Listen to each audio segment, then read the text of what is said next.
And we will talk about search functions. So search functions are used to search for a value of a certain data, which may come from a different workbook or a different worksheet, as long as you have a common column to refer to. The most commonly used lookup functions are Vlookup and HLookup. Vlookup means vertical lookup, so you're looking vertically first. Let's see how it works in Excel. In this example, we will try to look for the industry name of each company and the industry short name of each company. We only have the industry code, which is this, right? And we don't have the name and the short name of the company, which can be found in another sheet. This is our reference sheet. So this is the critical table that we will use in our VLOOKUP function.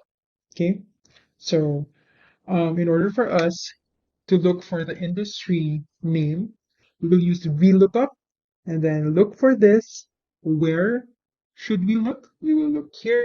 You can select the entire column or just select the table itself. Okay, and then how many columns do we need from the leftmost column? Okay, in VLOOKUP, you would always start with the leftmost column of your selected reference table, right? So this is the first column, this is the second column. I need the second column, so I will put 2 here. And then the match type, right? Again, if you want approximate match, like something close to what we're looking for, then we will use true. But if we want the exact match, we will use false.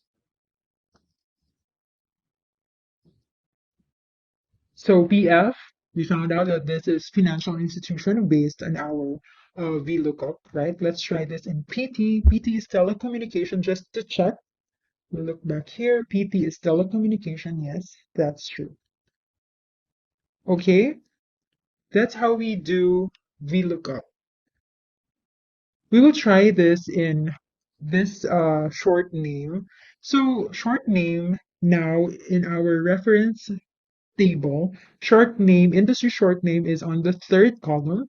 So instead of putting 2 in our column index here, we will change this to 3 because our um, short name, the column that we need is on the third column from the leftmost value. Okay, so that's how we do this. Um, On another note, you can also use 0 and 1 for your match type instead of writing true or false. Okay, so you will write 1 for true for approximate match or 0 for false or exact match. Just to show why, because in Excel, the numerical value of true or false is 1 and 0. Let me just quickly show you. So that's 1 for true and 0 for false. So you can also substitute 0 here so that you will not type. It will give you the same answer. Okay.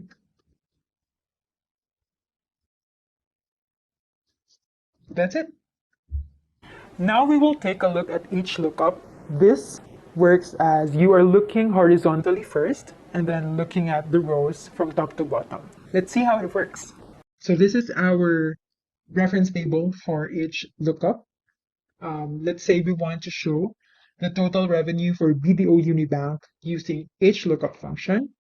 So it's like asking Excel to look for the 7th row from the topmost row in our table, but using BDO as your value, as your lookup value. So we write it this way, HLOOKUP, and then we write BDO Unibank. Okay, this is what we're looking for. And then our reference table is this, right?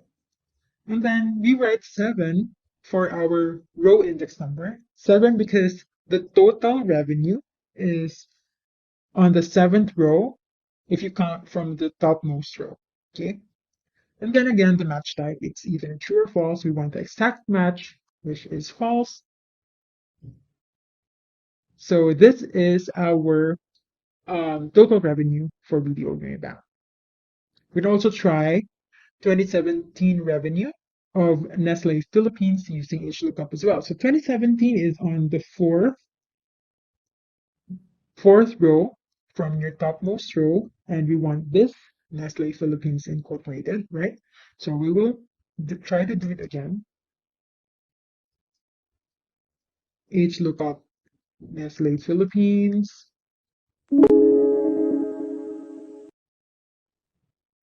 And then the same table,